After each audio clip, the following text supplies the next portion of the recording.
దేవుని స్తోత్రం. మార్కు సువార్త 1వ అధ్యాయము. ఎంతమంది దగ్గర బైబిల్ ఉన్నాయో చూడొచ్చా అండి? మీ బైబిల్ చూపిస్తారా? ఏది? Very good. చాలామందికి బైబిల్ రోజు చదువుకుంటారా? అప్పుడప్పుడు చదువుకుంటారా? రోజు 3 అధ్యాయాలు, ఆదివారం 5 అధ్యాయాలు చదవండి, లేకపోతే రోజుకు 4 అధ్యాయాలు చదవండి.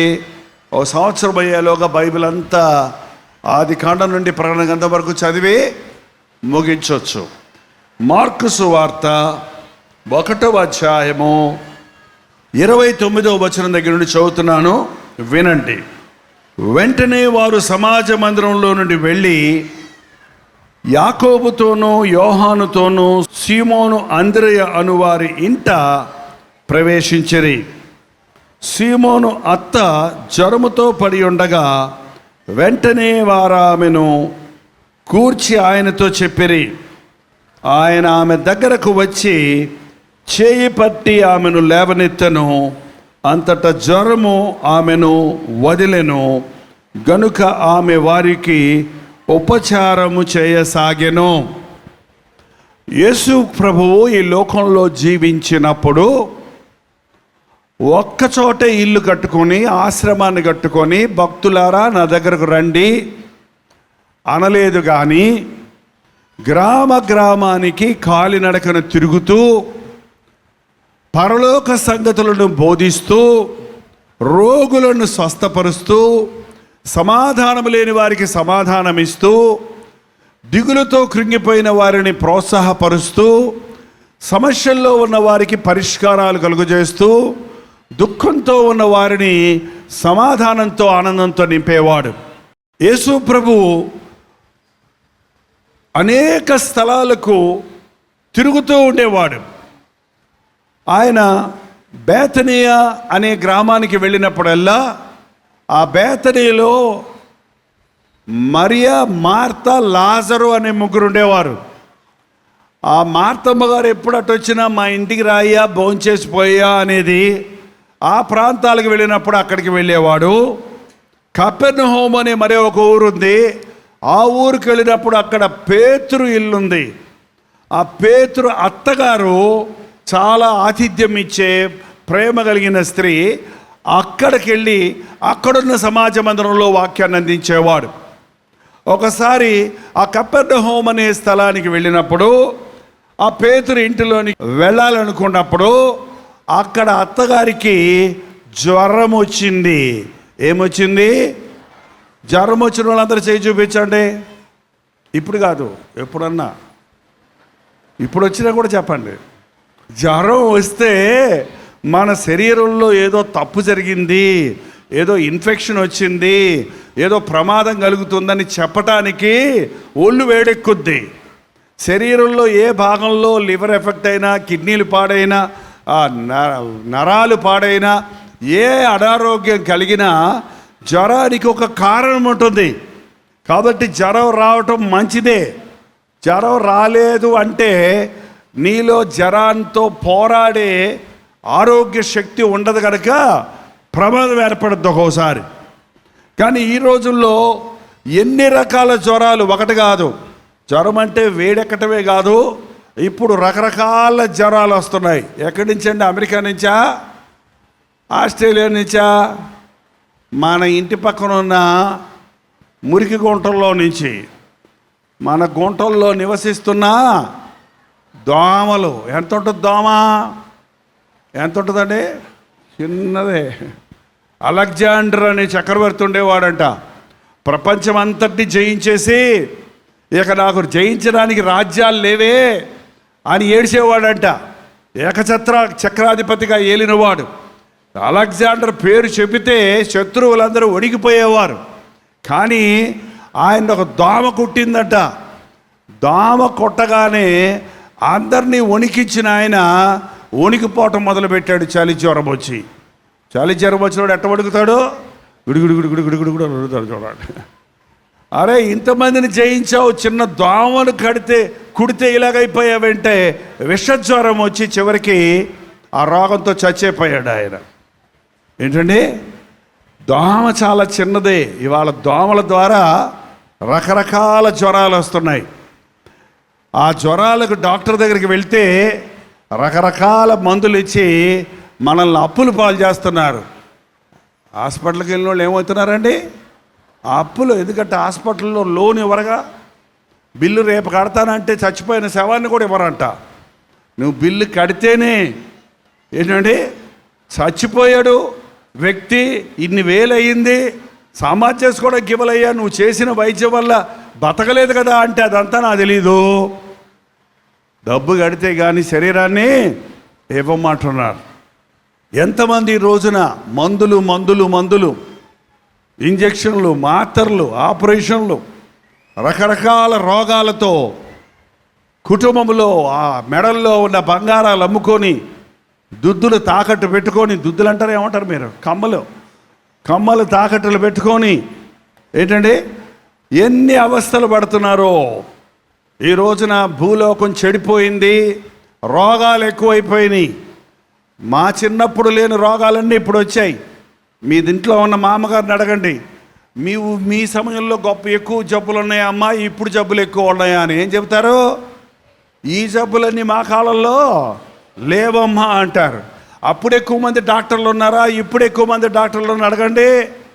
అప్పుడే డాక్టర్లు లేరు, జబ్బులు తక్కువే, డాక్టర్లు తక్కువే. ఇప్పుడు జబ్బులు ఎక్కువే, డాక్టర్లు ఎక్కువే, హాస్పిటల్స్లో ఎక్కువే, మందులు కొత్త మందులు వస్తున్నాయి, మందులతో పాటు కొత్త జబ్బులు వస్తున్నాయి. బైబిల్ చెప్తుంది, పాపము వలన వచ్చిన జీతము మరణము.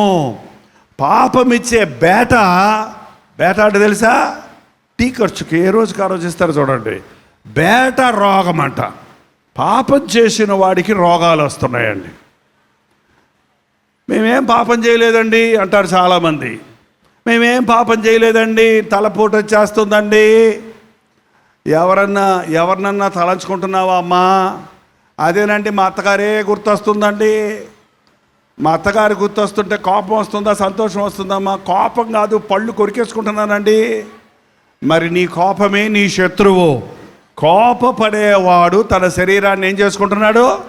పాడు కోపడతా ఎప్పుడు చూసినా ఒకళ్ళ గురించి సణుక్కుంటా, గొడుక్కుంటా, తిట్టుకుంటా ఉంటే నీ నరాలకి సరిగ్గా రక్తం వెళ్ళక తలపోటు వస్తుంది, గుండెపోటు వస్తుంది, షుగర్ లెవెల్ పెరుగుతాయి. ఏమంటే ఇది ఎవరో తెచ్చిన జబ్బులు కాదు. చాలామంది జీవితంలో సమాధానం లేని మూలాన, కోపానికి చోటిచ్చిన మూలాన, అసూయకు చోటిచ్చిన మూలాన, ద్వేషానికి చోటిచ్చిన మూలాన ఆరోగ్యాన్ని పాడు చేసుకుంటున్నారు. హల్లెలూయా పాటలు రావు కదా కోపం వచ్చినప్పుడు, పచ్చిబూతులు వస్తాయి కదా. ఎక్కడి నుంచి వస్తాయి? అబ్బే నేను ఎప్పుడు మాట్లాడినన్నా, కోపం వచ్చినప్పుడే మాట్లాడతానన్నాడు ఒక ఆయన. ఏంటయ్యా నువ్వు హల్లెలూయా పాటలు పాడుతున్నావు, మళ్ళీ బూతులు మాట్లాడుతున్నావు? అబ్బే నేను ఎప్పుడు మాట్లాడిన బూతులు కోపం వచ్చినప్పుడు వాటంతట అయ్యే వచ్చేస్తున్నాయి అంట. ఎక్కడి నుంచి? గుండెల్లో నుంచి. హృదయము నిండి ఉన్న దానిని బట్టి నోరు మాట్లాడుతుంది. చూసారా, మనం కోప్పడటం వలన బీపీలు పెరిగిపోతున్నాయి, బ్లడ్ ప్రెషర్ పెరిగిపోతుంది, రక్తపోటు రోగం వస్తుంది. ఈ రోజుల్లో చాలామంది ఇప్పుడు చెప్పారు చూడండి, మాకు చింతలు ఉన్నాయి, బాధలు ఉన్నాయి అన్నారు. చింత పోగొట్టుకోవడానికి, బాధలు పోగొట్టుకోవడానికి ఏం చేస్తారు పురుషులు? భలే తెలిసే మీకు. ఎందుకయ్యా తాగావని అడిగానండి ఒక ఆయన్ని. బాధలు ఎక్కువైపోయినాయి అండి అన్నాడు. మరి తాగితే బాధలు తీరాయా అనండి. ఎక్కడండి? అప్పులు ఎక్కువైపోయినాయి అన్నాడు. అప్పులు ఎందుకైనాయి అంటే తాగడానికి అప్పు తీసుకోవద్దండి అని మళ్ళీ అడుగుతున్నాడు. ఏంటంటే బాధలు తీరవు, బాధలు ఎక్కువ అవుతాయి. మద్యపానము చేసేవాడు మతిలేనుడైపోతున్నాడు. తాగుబోతుగా ఉన్నవాడి భార్య బిడ్డలు ఎంత ఏడుస్తుంటారో తెలుసా? తాగుబోతైన వాడు తన శరీరాన్ని ఎట్ట హోనం చేసుకుంటుంటాడో తెలుసా? ఊపిరితిత్తులు పాడైపోతాయి, లివర్ పాడైపోద్ది, టీబీ వచ్చేస్తుంది, క్యాన్సర్ వచ్చేస్తుంది, కిడ్నీలు పాడైపోతున్నాయి.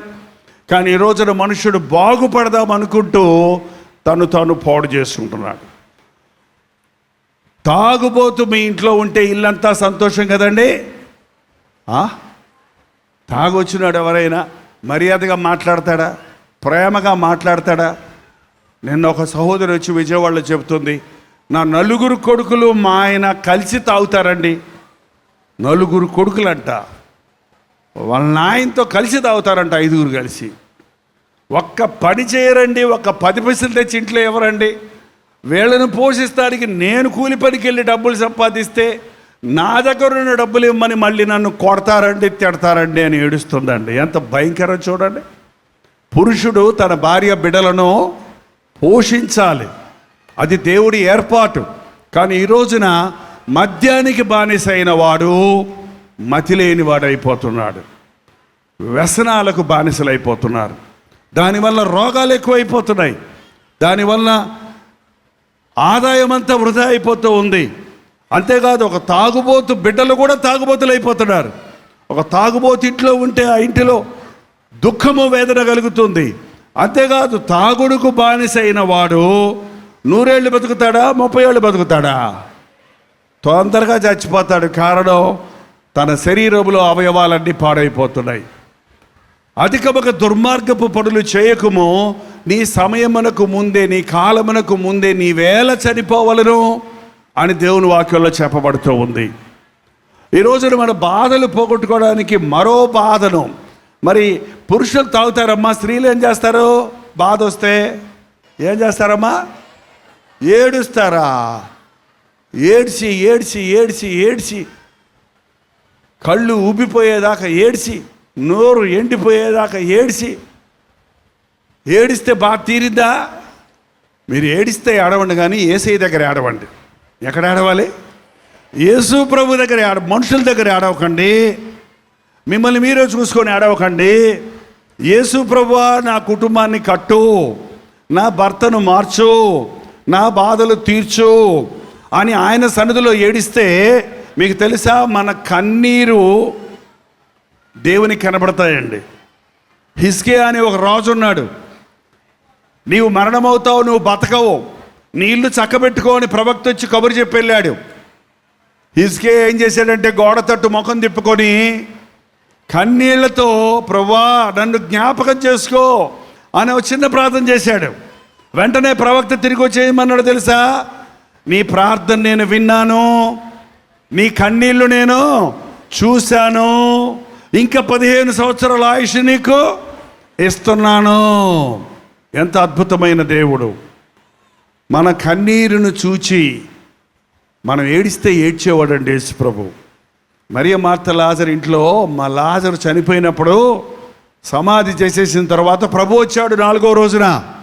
అక్కడ మరియా, మార్త, ఆమెతో ఉన్న వాళ్ళందరూ ఏడుస్తుంటే, ఎందుకు ఏడుస్తారండి? ఎవరైనా చనిపోతే ఇంకా లేడు మనకి, ఇంకా రాడు మనకి, ఈ వ్యక్తి మనల్ని వదిలిపెట్టి వెళ్ళిపోయాడని ఏడుస్తాం.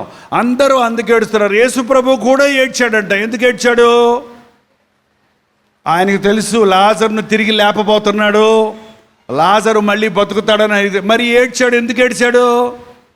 అక్కడున్న వాళ్ళందరూ ఏడుస్తుంటే వాళ్ళ మీద ఉన్న ప్రేమను బట్టి యేసు కన్నీళ్ళు, మీకు తెలుసా మనం ఏడిస్తే మన యేసు ప్రభు ఏడ్చే దేవుడు అండి.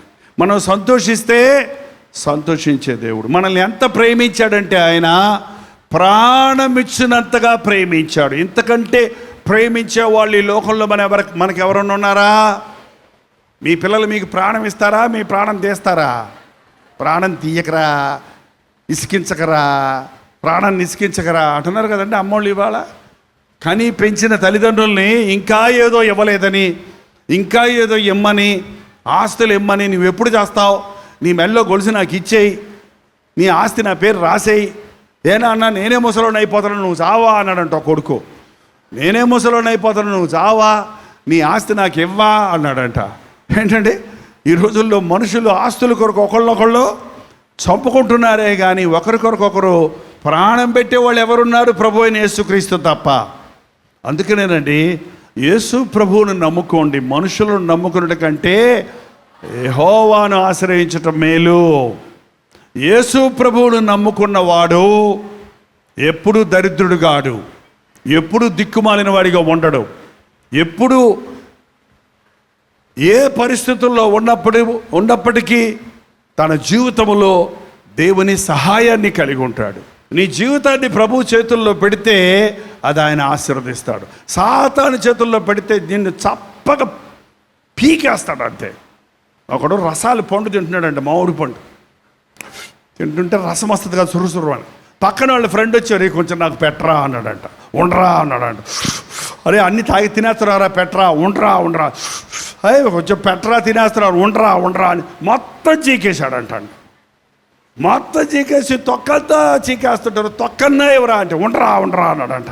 తొక్క పిప్పి చేసి పడేశాడు. ఇంకా టెంక్ ఉంది, టెంక్ అన్నా ఎవరా అంటే ఉండరా అని టెంక్ కూడా బాగా చీకేసి చప్పగా అయిపోయిన తర్వాత ఇదిగోరా అని ఇస్తున్నాడంటండి. ఏం చేసుకుంటావు అది ఏంటండి? మన యేసు ప్రభు నీ బాల్య దినాలందే. చిన్నపిల్లలు చూడండి ఎంత చక్కగా ఉంటారో, మచ్చలు లేకుండా, ఘాటులు లేకుండా, కల్మషం లేకుండా. బాలుడిగా ఉన్నప్పుడే నా కుమారుడా నీ హృదయం నాకు ఇవ్వు.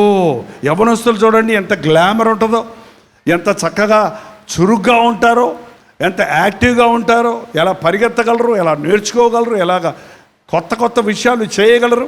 ఆ యవ్వన కాలంలో యవ్వనుడా నీ జీవితాన్ని నాకు ఏమంటే అప్పుడే కాదు ప్రభువా, కొంచెం లోకంలో పడి లేచి తిని తాగి అప్పుడు వస్తానని చెప్పి కొంతమంది యవ్వనస్తులు యవ్వన కాలాన్ని పాడు చేసేసుకుంటున్నారు. యవ్వన కాలంలోనే ముసలు అయిపోతున్నారండి వాళ్ళ మనుషులు. ఒక అబ్బాయిని 20 ఏళ్ళు కూడా ఉండవు, సైకిల్ మీద వెనకాల కూర్చోబెట్టి తీసుకొని వచ్చారు ప్రార్థనకని. ఏమైందయ్యా నీకు ఇంత యవ్వనస్తుడు ఏమైందని అడిగితే ఏడుస్తున్నాడు ఆ అబ్బాయి. ఏమైందంటే నేను ఒక వేష దగ్గరికి వెళ్ళానయ్యా, నాకు ఏవేవో రోగాలు అంటుకున్నాయి, నా కాళ్ళు 2 పడిపోయినాయి, నేను ఇక బతుకులో నడవలేనని చెప్పారు, నా బ్రతుకు మంచం పాలైపోయింది. 20 ఏళ్ళకే 80 ఏళ్ళు ముసలోళ్ళలాగా తిప్పలు పడుతున్నాడు. అందుకని యవ్వనస్తులు జాగ్రత్త. సరదా అనకండి. పాపం సరదా కాదు, పాపం పీకి పట్టుకుంటుంది. పాపం సరదాగా ఉన్నట్టు సంతోషంగా ఉన్నట్టు కనపడుతుంది. ఏంటండి? లోక సంబంధమైన వ్యభిచారము, శరీర ఇచ్చలు, త్రాగుడు, ఇలాంటి దురభ్యాసాలన్నీ సరదాగా ఉంటాయి అనుకుంటావే కానీ ఒక సమయం వస్తుంది అవి నిన్ను పట్టి పీడిస్తాయి. వాటిని విడిచిపెట్టాలంటే నీ తరం కాదు. నీ బాల్యదినముల్లోనే నీ సృష్టికర్త జ్ఞాపకం. నీ యవ్వన కాలంలో నీ ప్రభువుని వెంబడించు. నువ్వు కుటుంబీకుడు అయ్యావా, ఇంకేమాత్రం ఆలస్యం చేయొద్దు. పెళ్ళైన తర్వాత కూడా చాలామంది కుటుంబాల్లో దీవెన లేదు. పెళ్ళైన 3వ రోజు నుంచే గొడవలు, పెళ్ళైన 3వ నెల నుంచే విడాకులు, పెళ్ళైన 6వ నెలలోనే అమ్మగారింటికి వెళ్ళిపోయింది మావిడి అని చెప్పేవాళ్ళు చాలామంది ఉన్నారండి. పూర్వకాలం భార్య అలిగి వెళ్ళిందని చెప్పేవాళ్ళు, ఇప్పుడు ఇంకోలా చెప్తున్నారు నాకు అక్కడక్కడ. మా ఆయన అలిగి వెళ్ళిపోయాడండి, తొందరగా మా ఆయన ఇంటికి వచ్చేటట్టు ప్రార్థన చేయండి అని. ఈ మా పురుషులు కూడా అలిగి వెళ్ళిపోవటం ఏంటండి? రోడ్డు మీద దేశ దిమ్మరలా తిరగటం ఏంటి? కారణం దేవుని లేని ఇల్లు సాతాను నిలయమవుతుంది. వివాహమైన తర్వాత మీ ఇద్దరి మధ్య యేసు ప్రభు ఉంటేనే మీ ఇంటిలో శాంతి సమాధానాలు ఉంటాయి, మీలో ప్రేమ ఐక్యతలు ఉంటాయి. ఇద్దరు మనుషుల్ని ఒకటి చేయకుండా చేసేది సాతాను, భార్యాభర్తలు వేరు చేసేది సాతాను. నిజం చెప్పండి, ఇక్కడున్న భార్యాభర్తలు, మీ ఇంటిలో మీ భర్త మీరు ఏక మనసు కలిగి ఉన్నారా? దేనికైనా మీరు ఏకీభవిస్తున్నారా? కలిసి ప్రార్థిస్తున్నారా? ఆయన ఒకటి చెప్తే నువ్వు ఒకటి చెప్తావు, నువ్వు ఒకటి చెప్తే ఆయన ఒకటి చెప్తాడు. రోజు గొడవలే ఇంట్లో, రోజు ఘర్షణలే. అంటే మీ ఇంటిలో యేసు ప్రభువు లేడన్నమాట. పెళ్ళైన మొదటి రోజు నుండి ప్రభువుతో నడవటం నేర్చుకోవాలి. పిల్లలు పుట్టారంటే ఇంకా నీవు ప్రభువుని నమ్ముకోకపోతే చాలా ప్రమాదం. నీ బిడ్డలను దేవుని ఆశీర్వాదాలతో పెంచాలంటే దేవుని ఆశీర్వాదం నీ ఇంటిలో ఉండాలి. నీ బిడ్డలు యోగ్యులు అవ్వాలంటే దేవుడు నీ గృహంలో ఉండాలి. యేసుక్రీస్తును మీ ఇంటికి ఆహ్వానించండి. పేతురు అత్త ప్రభువుని ఆహ్వానించింది. ఆ ఇంటికి వెళ్ళేటప్పటికి ఆమె జ్వరముతో పడి ఉంది మంచం మీద. ఆమె జ్వరంతో ఉంది కాబట్టి సరేలే ఆమె నాకు ఇవాళ అన్నం వండి పెట్టదు అని వెళ్ళిపోయాడు ఆయన. నేరుగా వెళ్ళి ఆమె చేతిని ముట్టాడట. ఆమె చేతిని అట్లా ముట్టగానే జ్వరము ఆమెను విడిచిపోయాను. ఎంత గొప్ప దేవుడో తెలుసా? హాస్పిటల్కి వెళ్తే జ్వరం పోగొడటానికి 1 వారం రోజులు పడుకోబెడతారు, సలైన్ ఎక్కిస్తారు, ఇంజక్షన్లు వేస్తారు. జ్వరం తగ్గిన తర్వాత మళ్ళీ నీరసం ఉంటుంది 30 రోజులు మళ్ళీ మనకి. కానీ ఇక్కడ ప్రభు ఒక్కసారి ముడితే జ్వరము పోయింది, నీరసము పోయింది. వెంటనే లేచి ఆమె ఉపచారము చేశాను. అద్భుతమైన ప్రభువు మనకున్నాడు. మీరు రోగములతో ఉన్నప్పుడు మీ పాపాలు ఒప్పుకోమని దేవుని వాక్యం చెబుతుంది. విశ్వాసంతో ప్రార్థిస్తే మీకు స్వస్థత నొందుతారు. స్వస్థపరిచే యెహోవాను నేనే. ఆయన పొందిన దెబ్బల వలన మనకు స్వస్థత ఉన్నది.